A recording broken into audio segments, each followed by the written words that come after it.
16 में आप सबका स्वागत है। एक्सपर्ट्स का दमदार पैनल हमारे साथ है। विकास सेठी, संदीप वागले, साथ ही कुणाल सरावगी और सुमित बगड़िया भी। चलिए अब लेते हैं इन सबकी टॉप ट्रेडिंग पिक्स आज के लिए। सुमित, शुरुआत आपके साथ की जाए, बताएं कौन से स्टॉक चुने आपने वायदा कारोबार में?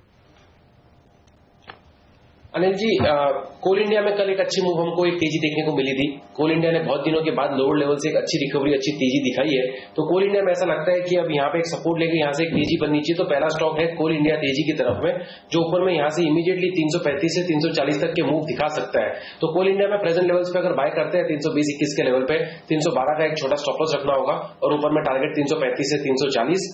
दूसरा एक मंदी की तरफ का व्यू है आइडिया के अंदर। आइडिया ऑलरेडी वीक चल रहा है और पिछले कई महीनों से हमने इसमें कंटिन्यूसली वीकनेस देखी है और अभी ऐसा लगता है कि ये वीकनेस और आएगी इसके अंदर और इमीडिएटली ये स्टॉक नीचे में 72 रुपए और 72 रुपए का लेवल तोड़ता है तो 68 के लेवल्स भी हमको देखने को मिल सकते हैं। तो आइडिया के अंदर सेल करके काम करना चाहिए। 80 रुपए का स्टॉप लॉस होगा और 72 से 68 के टारगेट होंगे। ओके, तो आइडिया और में बिकवाली और कोल इंडिया में खरीदारी। वागले साहब, आपके कॉल्स बताइए। हेमंत, मैं बीपीसीएल के साथ बाय करना चाहूंगा। Stop loss 671, target 718। ओबीसी में स्ट्रेंथ दिखती है बैंकिंग स्पेस में। स्टॉप लॉस होगा 133, टारगेट 147। इंजीनियर्स इंडिया में एक फ्रेश ब्रेकआउट देखने को मिला है जो बाय किया जा सकता है with stop loss of 268, target of 295।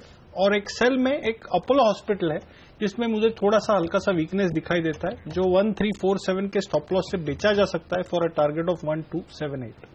Okay, तो ये राय है इन तमाम शेयरों पर आपके लिए ट्रेडिंग के लिहाज से। कुणाल के भी फटाफट हम ट्रेडिंग कॉल्स ले लें। कुणाल, बताइए आपने कौन से स्टॉक्स चुने? देखिए, मेरी भी राय में इंजीनियर्स इंडिया खरीदा जा सकता है। अनिल जी, मुझे लगता है कि क्लियर ब्रेकआउट वहां पर देखा जा रहा है। मेरा लक्ष्य 283 का है, स्टॉप लॉस 272। बीपीसीएल में भी खरीद की राय है। बहुत क्लियर आउट परफॉर्मर रहा है, एक फ्रेश ब्रेकआउट देखा गया है। 695 700 का स्तर आना चाहिए, 680 पर स्टॉप लॉस रखें। माइंड ट्री में बिकवाली की राय है। मुझे लगता है एक फ्रेश ब्रेकडाउन देखा जा रहा है। 450 के लक्ष्य से बेचें, स्टॉप लॉस 467 पे रखें। और अरविंद मिल्स में खरीद की राय है। मुझे लगता है एक फ्रेश ब्रेकआउट है, लगातार आउट परफॉर्म करता रहा है काउंटर। 370 के लक्ष्य से खरीदे, 360 पे रखें। बता दूं आपको, आज 12:30 बजे अरविंद लिमिटेड की तरफ से एक बड़ी प्रेस कॉन्फ्रेंस होने वाली है। खुद संजय लाल भाई स्ट्रेटेजिक अनाउंसमेंट करने वाले हैं और इसी खबर के दम पर आखिरी आधे घंटे में इस स्टॉक में बड़ी तेजी बनती हुई दिखी थी। आखिरी 15 मिनट में मेरे ख्याल से बाजार बंद होने के ठीक पहले ये खबर आई थी कि प्रेस कॉन्फ्रेंस होने वाली है, उसके बाद तेजी हुई। तो अरविंद लिमिटेड की तेजी आगे बढ़ सकती है। EIL, इंजीनियर्स इंडिया लिमिटेड और BPCL। अब चूंकि कुणाल तो दिल्ली में है और वागले साहब हैं मुंबई में, तो मीटिंग तो नहीं हुई होगी आपकी डिनर पर, फोन पे बात लेकिन फोन पर बात हुई। दोनों ने चार्ट पर वही पढ़ा है, वही देखा है। खरीदारी करने की राय कॉमन आती हुई दिख रही BPCL और EIL में हमारे दोनों एक्सपर्ट की तरफ से। चलिए शुरुआत करते हैं प्री ओपनिंग सेशन की। आ चुके हैं कुछ टिक्स आपके सामने, बता दूं किस तरह का कारोबार आज शुरुआत में आपको देखने को मिल सकता है। पहली टिक के तौर पर यहां पर सेंसेक्स और निफ्टी बड़ा शांत कारोबार दिखा रहे हैं। 2 पॉइंट नीचे निफ्टी है, 7 पॉइंट नीचे सेंसेक्स है, तो मामूली सी तेजी मंदी के। भारतीय इंफ्राटेल 5% ऊपर दिख रहा है, 3.5% डॉक्टर रेड्डीज, टाटा स्टील 4% नीचे, आइडिया 4% नीचे। ये लेवल्स कुछ देर में सेटल होंगे, लेकिन सही और सटीक लेवल्स आते दिख रहे हैं। रुपए के कमजोरी के साथ शुरुआत, 9 पैसे की कमजोरी, 66.93। धीरे धीरे करेंसी मार्केट में कमजोरी बढ़ रही है। 67 के लेवल की तरफ रुपया बढ़ता हुआ दिख रहा है, लेकिन फिर भी देखिए डॉलर जिस तरह से मजबूत है दुनिया भर में, dollar index life time highs पर ट्रेड कर रहा है, उस लिहाज से देखें तो हमारी करेंसी उतनी कमजोर हो नहीं रही, फिर भी स्टेबल है, मजबूत है, बेहतर है। 9 महीने के हाइज पर डॉलर इंडेक्स और फिर भी देखिए रुपया मजबूत है। लेकिन आप देखिए आज छोटी मझौली मेटल कंपनी है जिसका हम जिक्र कर रहे थे, उत्तम गैल्वा 10% ऊपर खुलने की तैयारी कर रही है। आज ये स्टॉक्स बिल्कुल वैसा ही प्रदर्शन दिखा सकते हैं जिस तरह से जूट सेक्टर के लिए अच्छी खबर आई थी और क्या तेजी हुई थी वहां पर। आप देखिए उत्तम गैल्वा, वीजा स्टील, भूषण स्टील, मोनेट इस्पात, ये तमाम ऐसी कंपनियां हैं जो कर्ज में डूबी हुई हैं और अगर इनके एसेट्स अब निकल जाते हैं इनके हाथ से और सरकारी कंपनियां उनको ले लेती हैं तो एक राहत की बात हो सकती है। इनको कम से कम ब्याज नहीं देना पड़ेगा। देखिए ब्याज ही नहीं दे पा रही थी ये कंपनियां। इसके अलावा आप देखिए आज एपटेक में अच्छी तेजी देखने को मिल रही है। कल 10% की अपर सर्किट पर इस शेयर ने समाप्ति थी, आज यहाँ पर फिर से मजबूती। इवन डेल्टा कॉप पर भी नजर होगी, नतीजे भी आने वाले हैं और एक्सपेक्टेशंस ये कि वो अनाउंसमेंट भी 3 पत्ती वाला आज अनाउंस हो सकता है। लेकिन टाटा ग्रुप के सभी स्टॉक्स देखिए, Tata metallics, Tata steel, Tata motor का DVR, Tata power, tin plate, TCS, Tata sponge, सभी 1 से 5% की कमजोरी के साथ खुलने की तैयारी करते हुए। तो टाटा समूह के शेयरों में आज एक नर्वसनेस जरूर देखने को मिलेगी ओपनिंग ट्रेड के साथ साथ। बिल्कुल, तो ये शेयर आज आप रखिए रडार पर, और नतीजों के लिहाज से जिन शेयरों में आज एक्शन दिख सकता है उन पर फोकस करेगा। आज नतीजे आने वाले हैं अरविंद के भी, साथ ही प्रेस कॉन्फ्रेंस है, डेल्टा कॉर्प के आज नतीजे आने वाले हैं, यहां पर भी नजर रखिए। और कल बाजार बंद होने के बाद जो नतीजे आए उनमें भी फोकस करिए। M&M फाइनेंस एक और स्टॉक है जो 3% नीचे दिख रहा है, आज नतीजे पेश करने वाला, तो इस स्टॉक पर भी नजर रखिएगा, यहां पर क्या कुछ एक्शन होता है। ये तमाम शेयर हैं जहां पर एक्शन। एक राय M&M फाइनेंस पे ही ली जाए, मेरे ख्याल से कल थोड़ा सा कमजोरी के साथ बंद होता हुआ दिखा था। ये बताएं कुणाल, क्या शॉर्ट किया जाए इसे? चार्ट पर ऐसे संकेत हैं कि रिजल्ट के दिन रिस्क लेनी चाहिए? देखिए, एक बहुत ही रेयर पैटर्न यहाँ अनिल जी मुझे बनता हुआ दिख रहा है, जिसको इन्वर्टेड वी रिवर्सल कहा जाता है।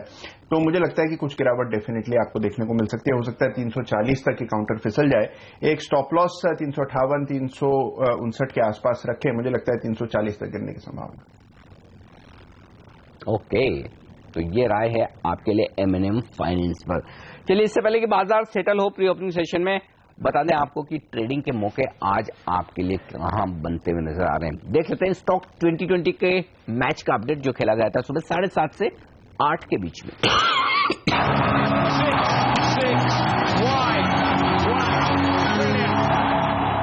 फुल टीम में नजर डालते हैं। आदित्य बिरला नुवो खबरों पे लिया है। यहाँ पे FI लिमिट बढ़ाई गई 24 से 30, फायदा होगा महिंद्रा CIE और किर्लोस्कर फेरस, बेहतरीन नतीजे, इसलिए यहाँ पे पॉजिटिव डेवलपमेंट देखने को मिलेगा। नवभारत वेंचर्स में अपने कुछ जो है ये एसेट सेल कर रहे हैं, तो वहां पे एक फायदा होगा।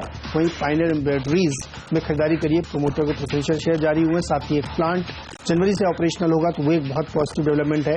प्रोजोन में खरीदारी करिए, बड़े HNIs इसमें ऑलरेडी एंट्री ले चुके हैं, तो सेक्टर्स को लगता है कि RTIs रीट्स के नियम हल्के करने से और ज्यादा इसमें फायदा होगा। कंट्री क्लब में भी नॉन कोर एसेट्स बेचने की खबर आ रही है, इसलिए सेक्टर्स लगता है यहाँ पे भी तेजी बनेगी। सास्केन कम्युनिकेशंस में 27 तारीख को बाईबैक पे फैसला होगा, ये एक पॉजिटिव डेवलपमेंट है। सनफ्लैग आयरन और मोनेट इस्पात, दो कंपनियां स्टील सेक्टर से हैं, यहां खरीदारी करिए, क्योंकि स्टील सेगमेंट में बहुत बड़ा डेवलपमेंट कल हुआ है, जहां पे ये कहा गया है कि PSU कंपनीज जो डिस्ट्रेस सेल है वहां पे भाग लेंगी और कंपनी को टेक ओवर करेंगे। बिल्कुल, और नई टीम पर नजर डालिए, दो गेंदबाज हैं और बाकी सब बल्लेबाज। शुरुआत करिए वीजा स्टील से, 3000 करोड़ रुपए के आसपास का कर्ज है कंपनी के पास, और अब बैंक्स को ये छूट है कि डेट को इक्विटी में तब्दील करें और उसके बाद कंपनी के एसेट्स को टेक ओवर करें। और अब सरकार ने कहा है कि PSU कंपनियां इन एसेट्स को ले लें, तो वीजा स्टील के लिए राहत की बात होगी। और इसी थीम पर देखिए, डिपेंडेबल का दर्जा मेस इलेक्ट्रिकल्स ने उत्तम गैल्वा को दिया है, फ्री हिट का दर्जा भूषण स्टील को दिया है, JSPL को पिंच हिटर का दर्जा दिया है। तो ये पावर और मेटल कंपनियां आज फोकस में रह सकती हैं। JP एसोसिएट्स जैसी कंपनियों में अच्छी तेजी देखने को मिलेगी। इवन GMR इंफ्रा में रैली देखने को मिल सकती है इसी खबर के दम पर। बैंक्स को फायदा होगा इस खबर से, क्योंकि बैंक्स के जो डूबे हुए कर्ज हैं उसमें उनको मदद मिलेगी। तो ICICI बैंक और SBI पर नजर रखिए आज के दिन। लेकिन ये खराब खबर हो सकती है सेंटीमेंट के लिहाज से सेल और NTPC के लिए, तो यहां पर आज दबाव देखने को मिल सकता है।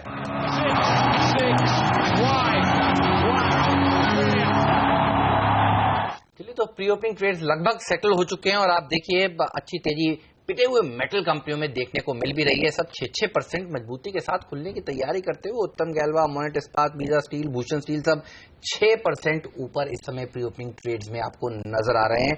और एपटेक 10% की रैली के बाद आज फिर 4% मजबूती के साथ खुलने की तैयारी करता हुआ। रैली सल नतीजे अच्छे आए और आप देखिए टाटा ग्रुप की बाकी सारी कंपनियां एक तरफ और अच्छे नंबर्स के दम पर ये शेयर मजबूती के साथ आज खुलने की तैयारी कर रहा है। लेकिन ICICI बैंक ये स्टार स्टॉक है और सरकार की तरफ से जो कल खबरें भी आई हैं वो भी पॉजिटिव हैं। ये बताइए बागले साहब, इसको देखकर क्या लग रहा है?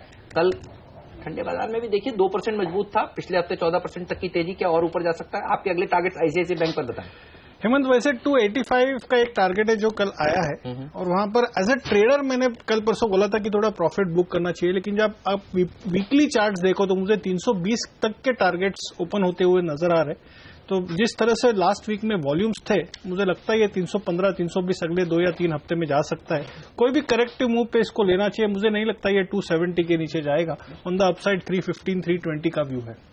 तो ICICI बैंक का ड्रीम रन जारी रहेगा। मैं देख रहा था टाटा ग्रुप की कंपनियों में जो स्टॉक आ रहे हैं एक भी स्टॉक हरे निशान में नहीं दिख रहा। जो जिसकी बात हम कर रहे थे कि ज्यादा असर जो पड़ेगा Tata steel, Tata global beverages पर, तो यही दो स्टॉक है जो काफी कमजोर होते हुए दिख रहे हैं। टाटा केमिकल 2% नीचे, टाटा कम्युनिकेशन देखता हूँ यहाँ पर किस तरह का माहौल, 3% नीचे, टाटा कम्युनिकेशन 3% नीचे। एनीवे, अब ये लेवल सेटल होने की तैयारी में है, तो देखते हैं किस तरह से सेटल होते हैं और उसके बाद हम देखेंगे कि किस तरह का रुझान यहाँ पर बनता है। लेकिन नतीजों के दम पर साफ तौर पर जो असर दिख रहा है, भारतीय इंफ्राटेल टॉप गेनर है, निफ्टी पे आज 3.25% की तेजी के साथ यहाँ पर अच्छी मजबूती होती हुई दिखेगी। वही कमजोरी अगर आज टॉप लूजर के तौर पर देखें तो मेरे ख्याल से आइडिया निकल कर आएगा, क्योंकि आइडिया में नंबर्स के बाद अच्छी कमजोरी 4% कमजोर हुआ था और आज गैप डाउन ओपनिंग है। 2 दिन में अगर आप देखें, अगर यहीं खुल जाता है तो 6-7% की गिरावट हो चुकी है, बड़ी तेज गिरावट है। और निफ्टी में आप देखें टॉप 5 लूजर में 4 स्टॉक टाटा ग्रुप के हैं, सिर्फ आइडिया को छोड़कर। तो ये स्टॉक्स थोड़े कमजोरी के साथ सुन, इनफैक्ट आइडिया के बाद भारतीय और फिर से टीसीएस भी थोड़ा कमजोर है सेंटीमेंट के लिहाज से। 20 अंक नीचे दिख रहा है सेंसेक्स प्री ओपनिंग सेशन में सेटल होता हुआ, और सेंसेक्स 12 अंक ऊपर नजर आ रहा है। तो दोनों अलग अलग डायरेक्शन में है। बिल्कुल। विकास सेठी जी की पिक्स रह गई हैं, उनसे पूछते हैं कि वो कहां पर बुलिश हैं। विकास जी, आप बताइए, आपके आज टॉप ट्रेडिंग आइडियाज क्या हैं?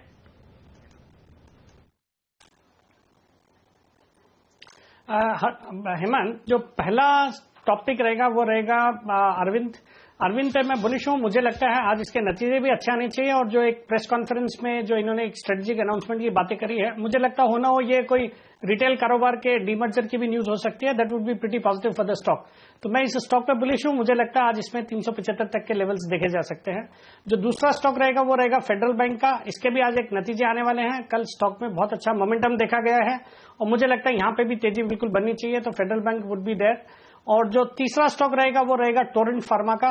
ये स्टॉक में भी आज एक पॉजिटिव न्यूज भी है, कोई यूएस एफडीए से किसी ड्रग के लिए अप्रूवल मिला है। स्टॉक पिछले कुछ दिनों में अच्छा खासी पिटाई हो गई थी, कल फिर वापस से रिकवरी हुई है और मुझे लगता है ये रिकवरी जारी रहनी चाहिए और आज इस स्टॉक पे बिल्कुल खरीदारी करने के मौके रहेंगे। And I am bullish on Torrent Pharma as well. कह रहे थे पिटी हुई मेटल कंपनियों में भी मौके हैं, ये तो 6-7% ऊपर खुल रहे हैं। ये बताइए, आपको एक स्टॉक इस स्पेस से कौन सा अच्छा लगता है?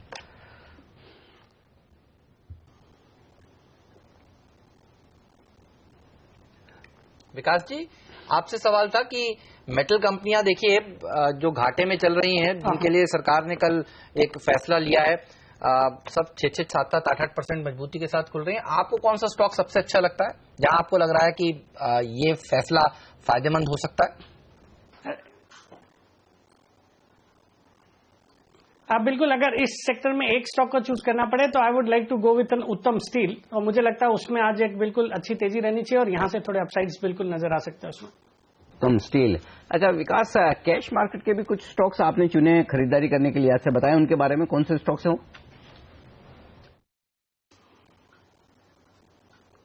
देखिए, कई स्टॉक, मैंने 5 स्टॉक्स आपको भेजे हैं जिनमें जो टॉप 3 आइडियाज मैं डिस्कस करना चाहूंगा। पहला स्टॉक रहेगा इंडिया निपॉन।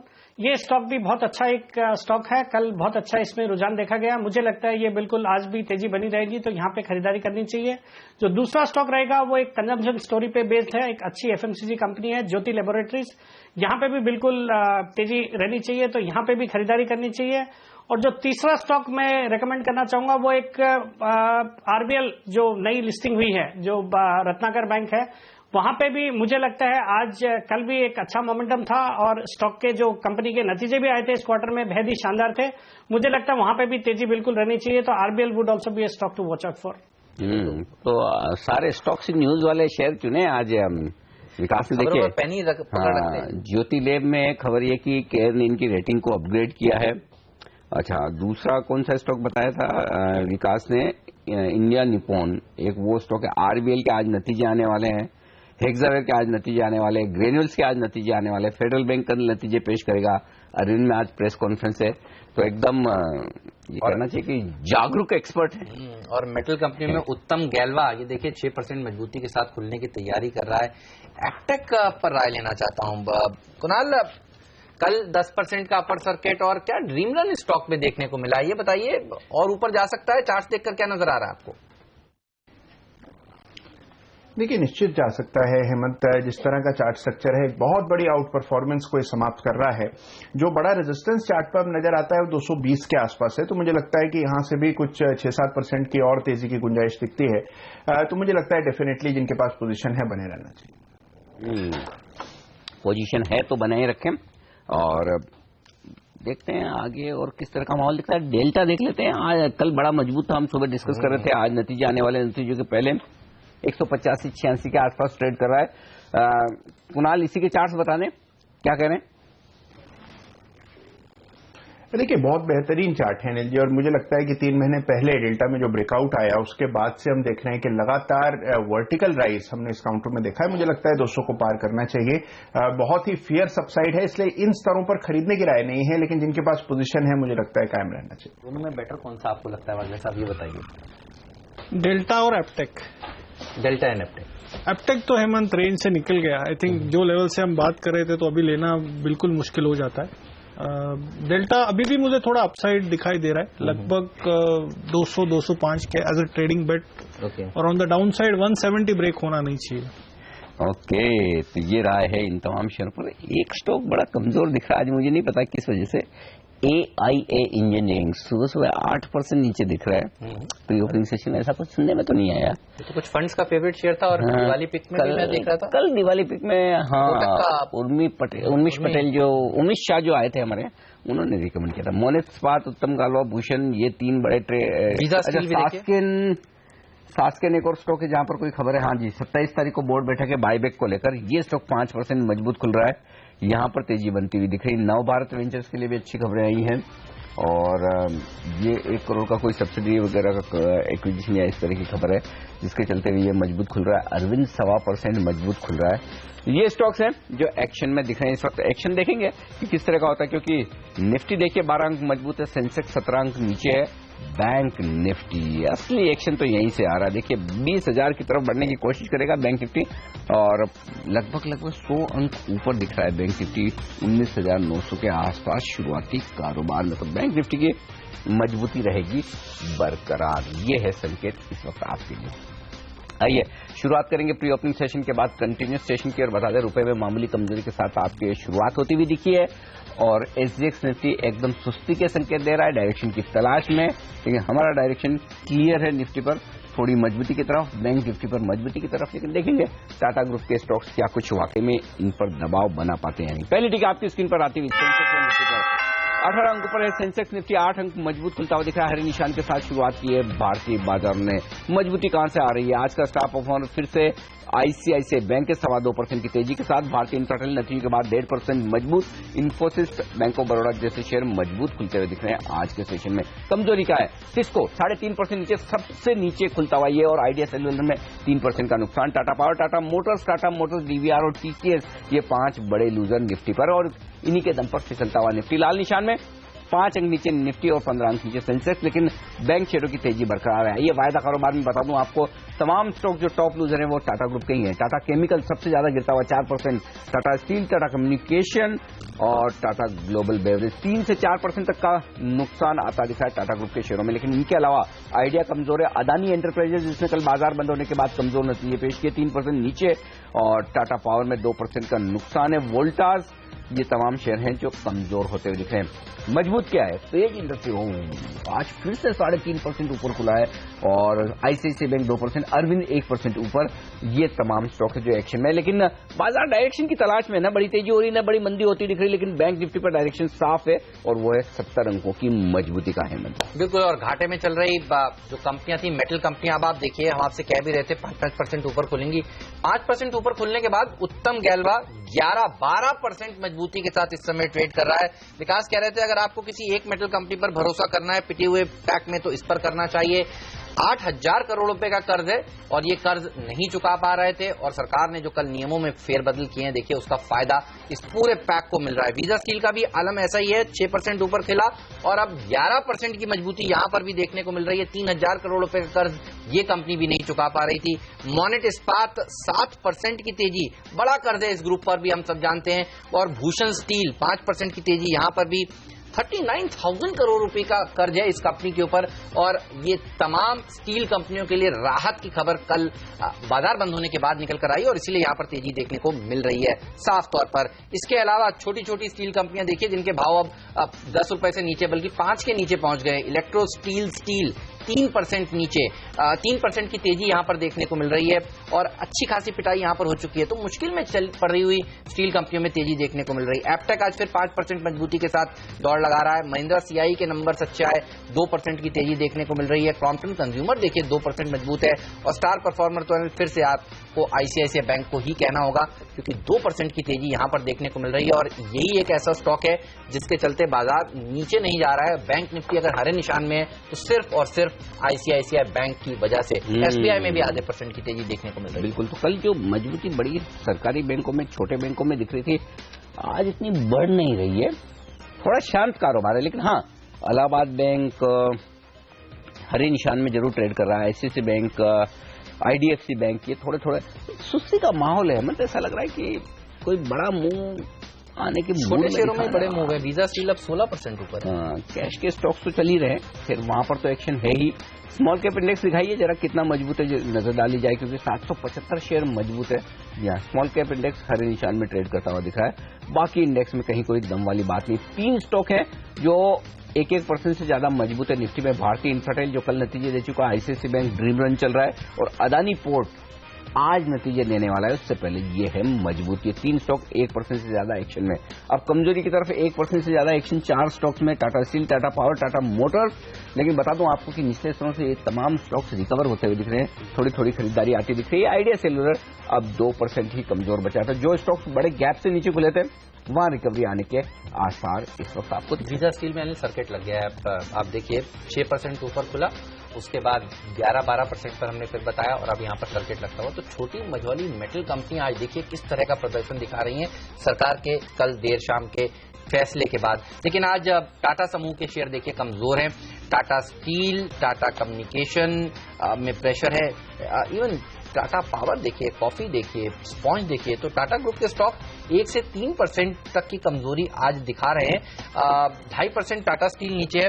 तो इतनी तो गिरावट की एक्सपेक्टेशन बाजार ने लगाई भी थी।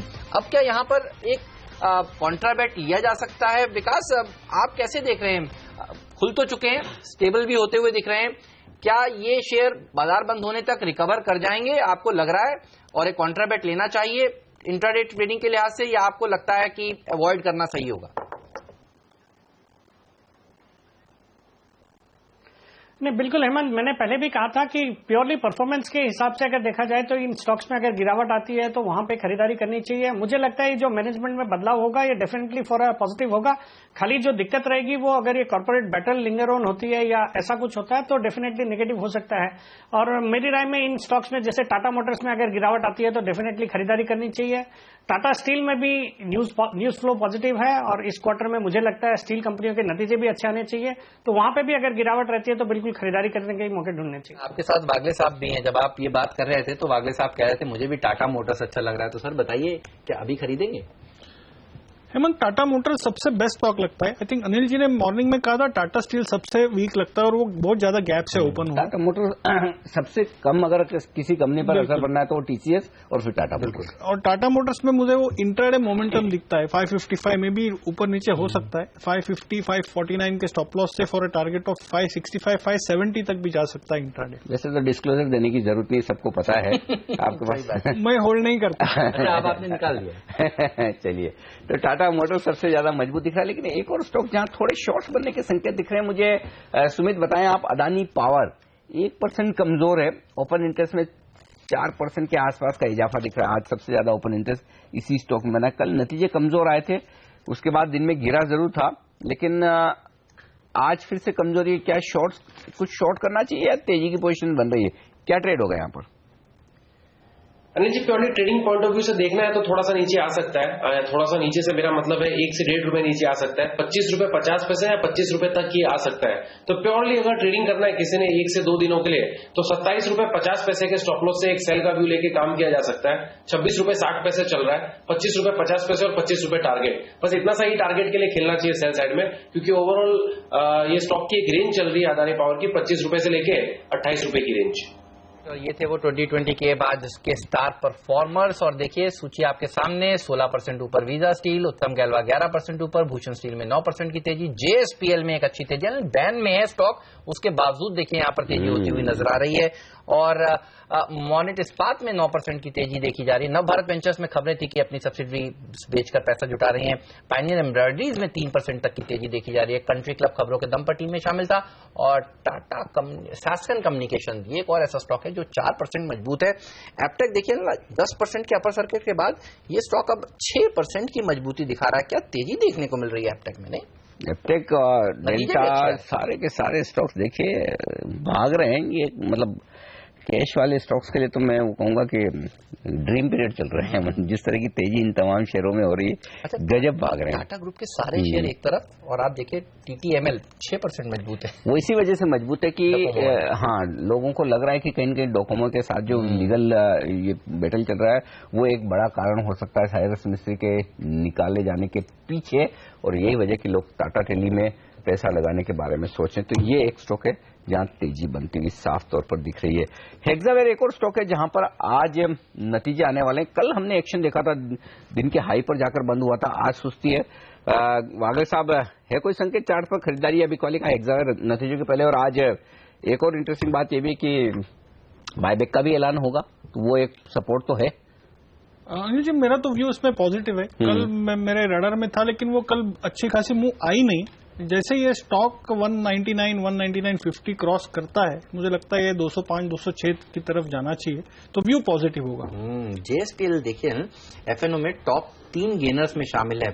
और सबसे ज्यादा अगर कोई एक कंपनी मुश्किल में फंसी हुई है, अपने कुछ दिनों पहले खबरें ये भी आई थी कि अपने एफसीसीबीज के पैसे ये समय पर नहीं दे पा रही थी। देखिए अगर पावर और स्टील दोनों का मिश्रण है इसमें, अगर इनकी डेट्स को लेती है बैंक्स अपने पास और सरकारी कंपनियों को बेच देती है, तो एक अच्छी राहत यहां पर देखने को मिल सकती है। शायद बाजार यही मानकर चल रहा है, इसीलिए देखिए अच्छी तेजी यहां पर भी देखी जा रही है। चार्ट देखकर बताइए कुणाल, ये शेयर आपको कैसा लग रहा है? देखिए मुझे लगता है कि रेंज में फिलहाल कंसोलिडेट कर रहा है हेमंत। एक ब्रेकआउट तो 90 के ऊपर आएगा तभी इसमें कोई डिसाइसिव मूव देखा जाएगा।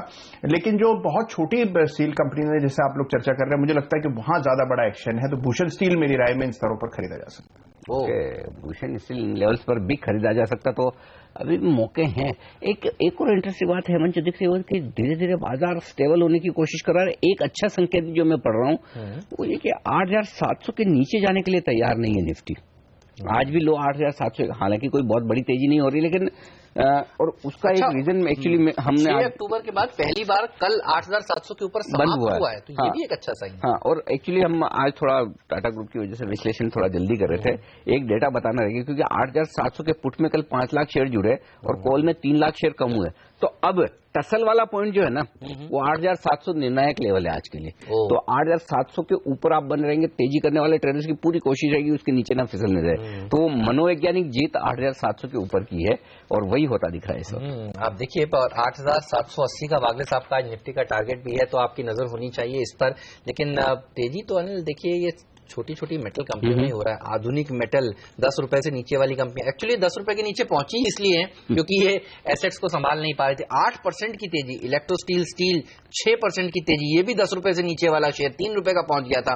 वहां सब जगह तेजी देखने को मिले। इवन जेपी पावर देखिए 2% ऊपर आज ट्रेड कर रहा है। जेपी ग्रुप में अच्छी तेजी आज के सत्र में देखने को मिल रही है। और वीजा स्टील में हम बात कर ही रहे थे, सर्किट लग रहा है खुल रहा है, लग रहा है खुल रहा है। 20% ऊपर ये स्टॉक इस समय ट्रेड करता हुआ नजर आ रहा है। लेकिन आईसीआईसीआई बैंक का विकास देखिए पूरा मूड बदल गया है आईसीआईसीआई बैंक के लिए। अब पिछले हफ्ते तेजी देखी गई और ये जो कॉर्पोरेट डेवलपमेंट कल देर शाम हुआ है उसका फायदा भी आईसीआईसीआई बैंक को होने वाला है। ये बताइए आपको क्या लग रहा है, ये बैंक और ऊपर जा सकता है और कितना?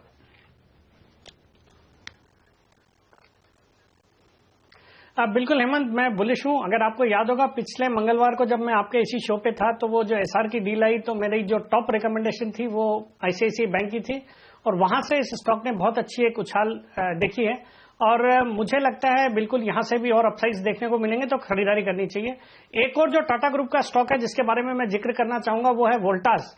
उस पे नजर बिल्कुल होनी चाहिए। उस पे कल जो लक्ष्मी मशीन वर्क्स का एक बायबैक का अनाउंसमेंट आने वाला है, उसमें एक सिग्निफिकेंट होल्डिंग है इस कंपनी की, और वो होल्डिंग का जो पॉजिटिव इंपैक्ट है वो उस स्टॉक में देखा जाना चाहिए। तो आज सुबह ये पूरे टाटा ग्रुप के स्टॉक्स के साथ नीचे खुला था, एक बहुत अच्छी अपॉर्चुनिटी थी खरीदारी करने की, और यहां से मुझे लगता है इस स्टॉक में आज एक बिल्कुल अपसाइड्स देखने को मिलेंगे। खबरें मिस नहीं होती। विकास सीएनबीसी आवाज के नियमित दर्शक और नियमित एक्सपर्ट है। 6 लाख शेयर है विकास वोल्टास के पास, लक्ष्मी मशीन वर्क्स के। अच्छा, एक और स्टॉक जो मुझे हेमंत थोड़ा एक्शन में दिख रहा है, एक्चुअली हमने प्री ओपनिंग में मिस किया, वो है क्लेरिज लाइफ।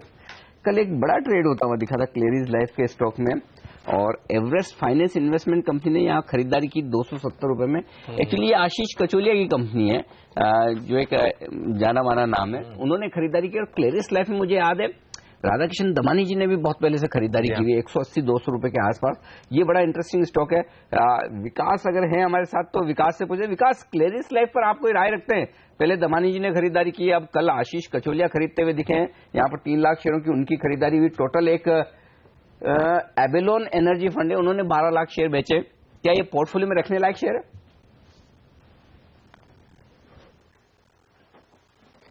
नहीं अनिल जी, एक अच्छी कंपनी है। मुझे my memory serves me right, इन्होंने रिसेंटली मतलब कुछ साल भर पहले एक बाईबैक भी किया था, तो उसके बाद से ये स्टॉक बिल्कुल रडार पे था। कुछ 150 रुपए के करीब इस पे बाईबैक आया था, वहां से एक अच्छी अपसाइड हो चुकी है।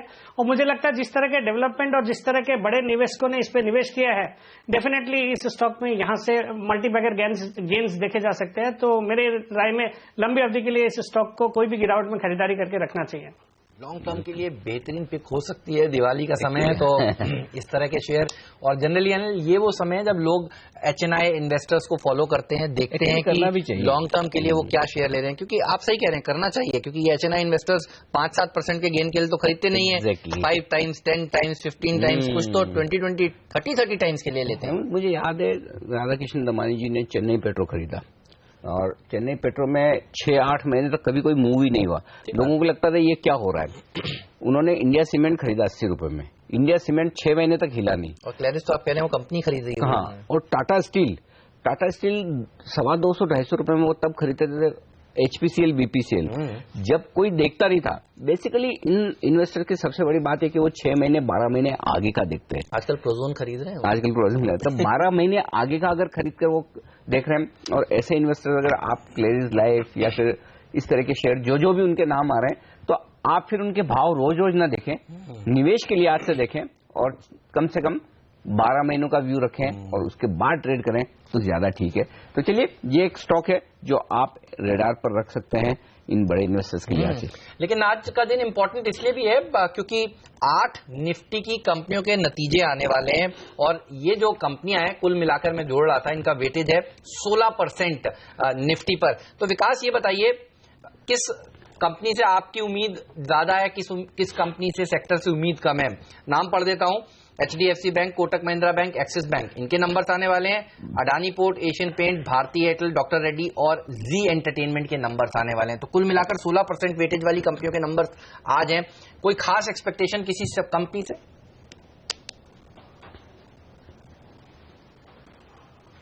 मुझे लगता है जो बैंकिंग 3 नाम आपने सुझाए हैं, वहां पे कोटक बैंक से निराशा नहीं होनी चाहिए। Kotak bank would be there on my radar, और वहां से मुझे लगता है पॉजिटिव रिजल्ट्स आने चाहिए, तो वो एक स्टॉक बिल्कुल खरीदारी के लिए ठीक रहेगा।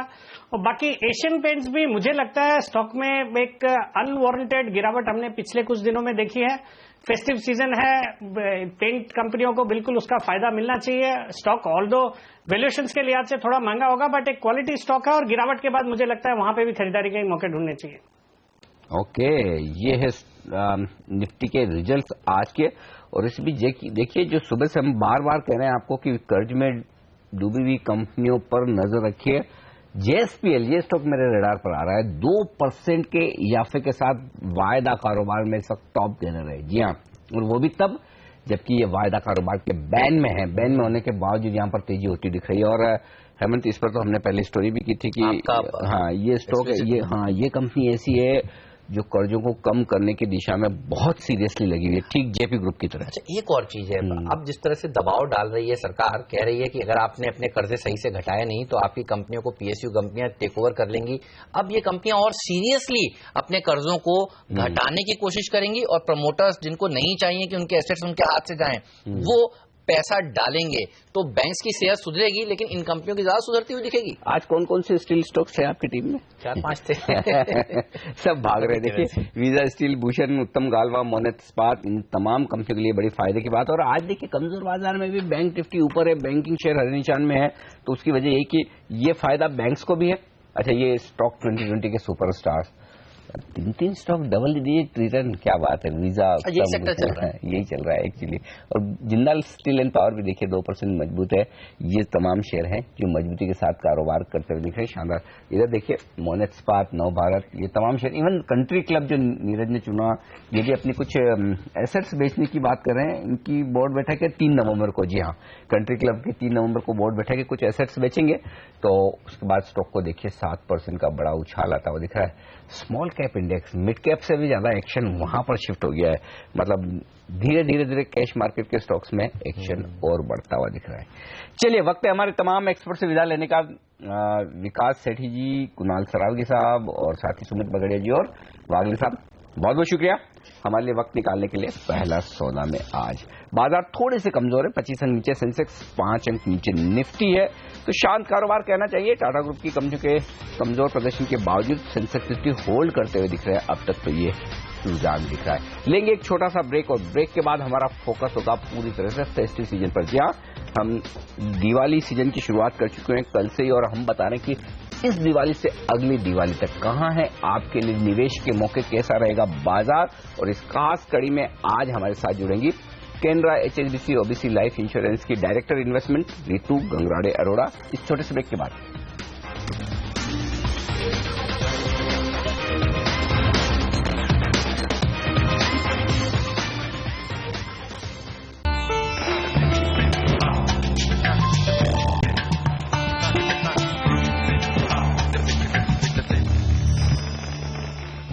और अब वक्त है हमारी खास पेशकश का। जी हाँ, इस दिवाली से लेकर अगली दिवाली तक कैसा रहेगा बाजार और कहां होंगे आपके लिए निवेश के मौके, इन सब पर बातचीत करने के लिए हमारे साथ कार्यक्रम में शामिल हो रही हैं रितु गंगराड़े अरोड़ा, HSBC और Canara HSBC OBC life insurance की डायरेक्टर इन्वेस्टमेंट। रितु जी, गुड मॉर्निंग, स्वागत है आपका CNBC आवाज पर। सबसे पहले तो आपको दिवाली की बहुत बहुत शुभकामनाएं। उम्मीद की जाए कि अगली दिवाली इस दिवाली से और बेहतर होगी बाजार के लिए। धन्यवाद। आप सबको भी, आपके परिवारों को दिवाली की बहुत बहुत शुभकामनाएं, बहुत बधाई। अगला साल बहुत मंगलमय हो।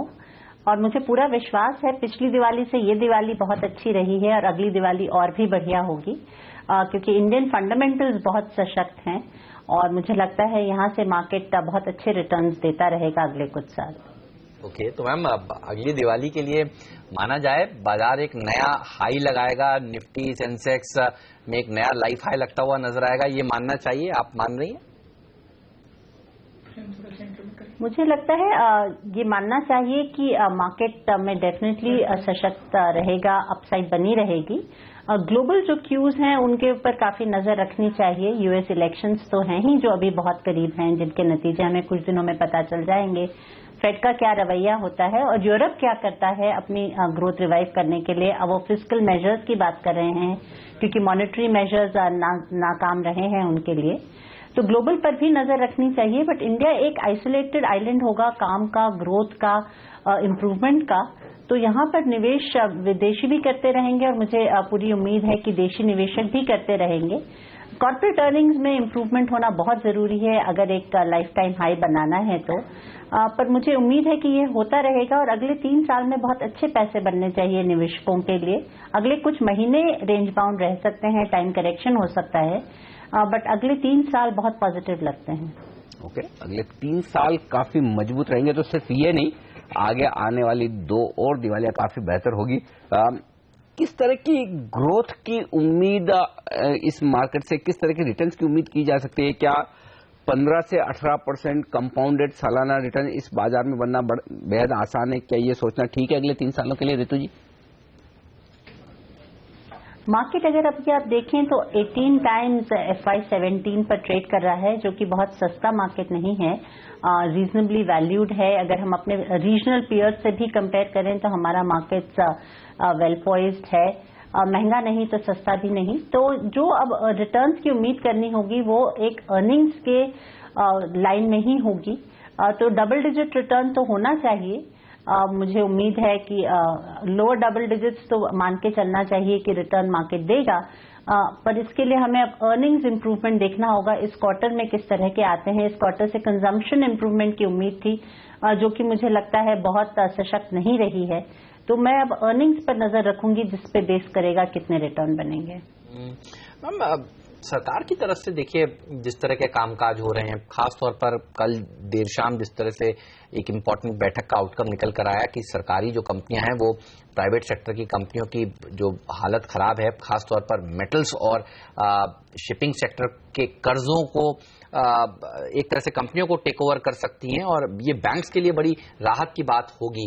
आप इस तरह के कदम को किस तरह से रीड कर रही हैं और बैंक्स में कौन से पार्ट पर आप ज्यादा बुलिश हैं, प्राइवेट सेक्टर बैंक्स पर या PSU बैंक्स पर?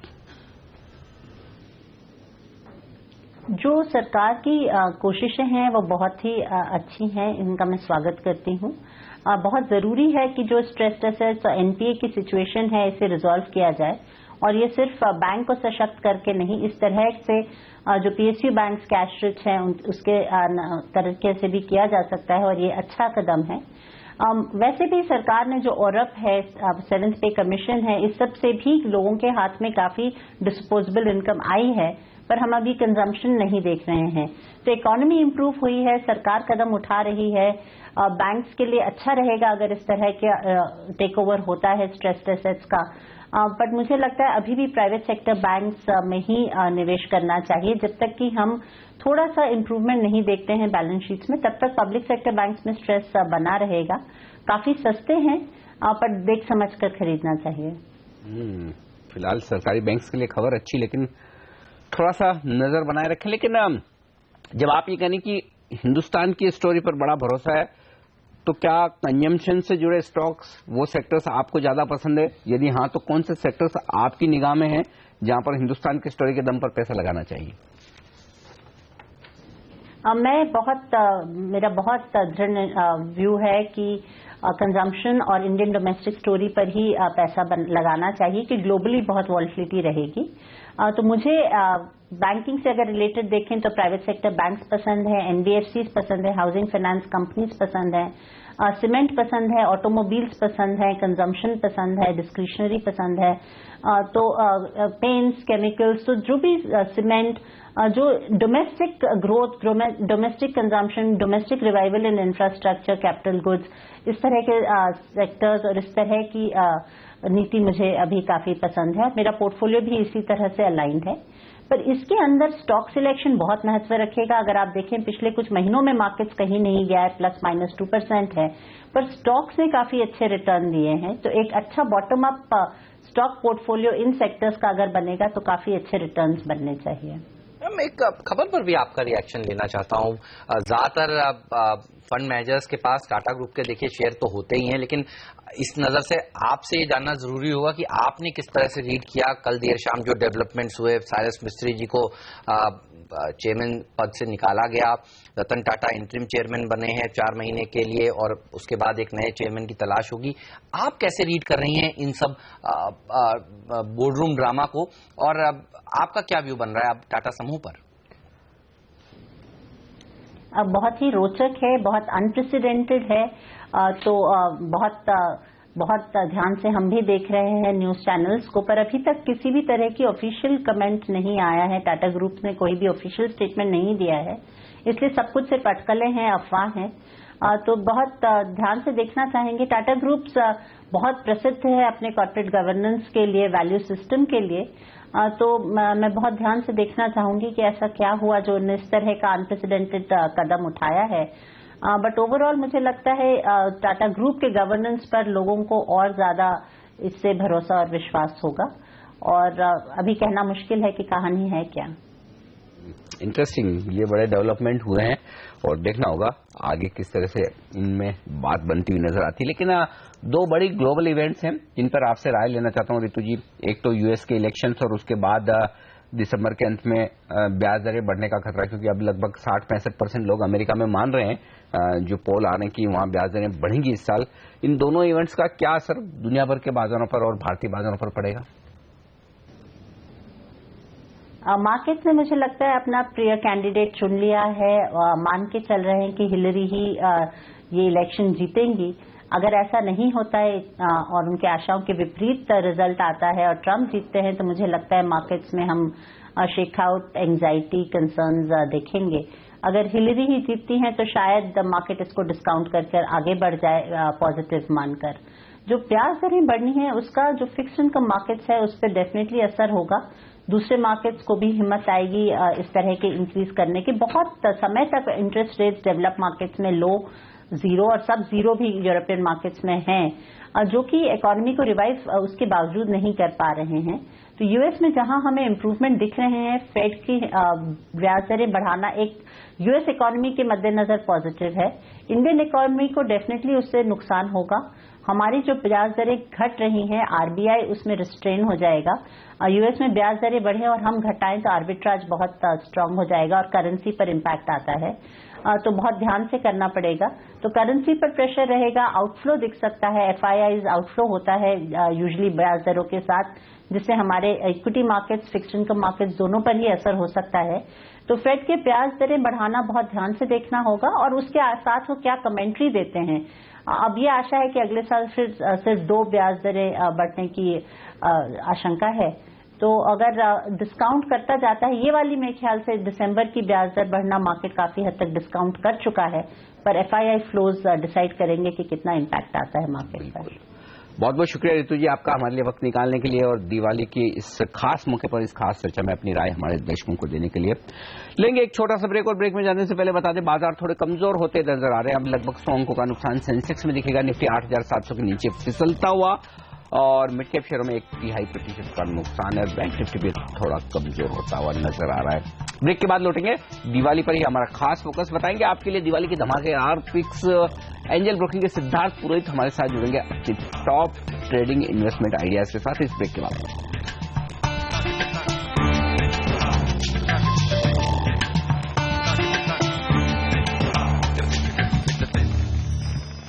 दिवाली से दिवाली तक, जी हाँ, ये सीरीज है हमारी और हम इस सीरीज में आपको बता रहे हैं वो कौन से स्टॉक्स हैं जो आपको अब खरीदने चाहिए और अगली दिवाली होगा आपको फायदा। तो बाजार कमजोर है, इससे अच्छा मौका भी कोई नहीं हो सकता। कमजोर बाजार में भाव थोड़े और नीचे के मिले।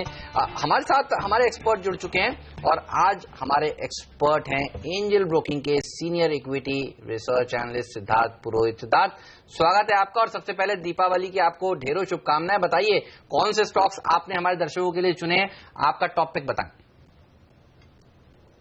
नमस्कार और सारे दर्शकों को दिवाली का बहुत सारे शुभकामनाएं। जैसे आप अगर मार्केट का रुख देखेंगे, मार्केट एक काफी हद तक वॉलेटाइल भी रहा है और रेंज बाउंड भी रहा है, बट अगर सही स्टॉक सिलेक्ट किया गया है तो ये देखा गया है कि काफी हद तक आउट परफॉर्मेंस मिल सकता है मार्केट में। हमारा ये मानना है कि इवन दो जीडीपी ग्रोथ थोड़ा पिकअप होने लगा है, बट अभी तक कंजम्पशन ओरिएंटेड जो स्टॉक्स हैं इंडिया में वो काफी हद तक परफॉर्म अच्छा कर रहे हैं और आगे जाके वो भी परफॉर्म करते रहेंगे। विद इन दैट हमें अच्छा लगता है कि जो प्राइवेट सेक्टर बैंक्स हैं, सिलेक्टिव प्राइवेट सेक्टर बैंक्स, उसमें अच्छा रिटर्न मिल सकता है। हमारा टॉपिक्स उसमें है एक्सिस बैंक, पहला चॉइस है। उसका कारण यह है कि आप अगर देखेंगे पूरे बैंकिंग सेक्टर में काफी हद तक स्ट्रेस दिखा गया लास्ट 2 साल में और आरबीआई का जो रेगुलेशन आया था उसमें काफी सारे ट्रबल्ड एसेट को रिकॉग्नाइज करने को बोला गया एंड आफ्टर दैट काफी सारे बैंक्स वॉलंटरली एक वॉच लिस्ट निकाल के आए जिसमें ये सेक्टर उनका जो ट्रबल्ड है उन्होंने डिस्क्लोज किया। अभी यहाँ पे एक्सिस बैंक ने एक अच्छा चीज किया है कि उन्हें टोटल अपना जितना अमाउंट डिस्क्लोज किया है ये काफी हद तक मैनेजेबल अमाउंट है। अराउंड 22,000 करोड़ का उनका डिस्क्लोजर आया कि उसमें से 60% आपका एनपीए हो सकता है। तो ये क्लैरिटी काफी देता है कि बैलेंस शीट में ये अमाउंट को छोड़ के और ज्यादा ट्रबल नहीं बचता है। आप अगर उनका रिसेंट क्वार्टर का नंबर्स भी देखते हैं, काफी हद तक एक ऑलरेडी स्ट्रेस दिखा गया था और मैनेजमेंट का जैसा गाइडेंस था कि और 2-3 क्वार्टर में शायद काफी हद तक उनका जो प्रॉब्लमेटिक एसेट है एनपीएस उनको रिकॉग्नाइज कर लिया जाएगा और FY17 में काफी हद तक एक जो अर्निंग्स है बॉटम आउट होने का संभावना है। तो हमारा ये मानना है कि FY18 में एक्सिस बैंक का बैलेंस शीट काफी स्ट्रांग रहेगा।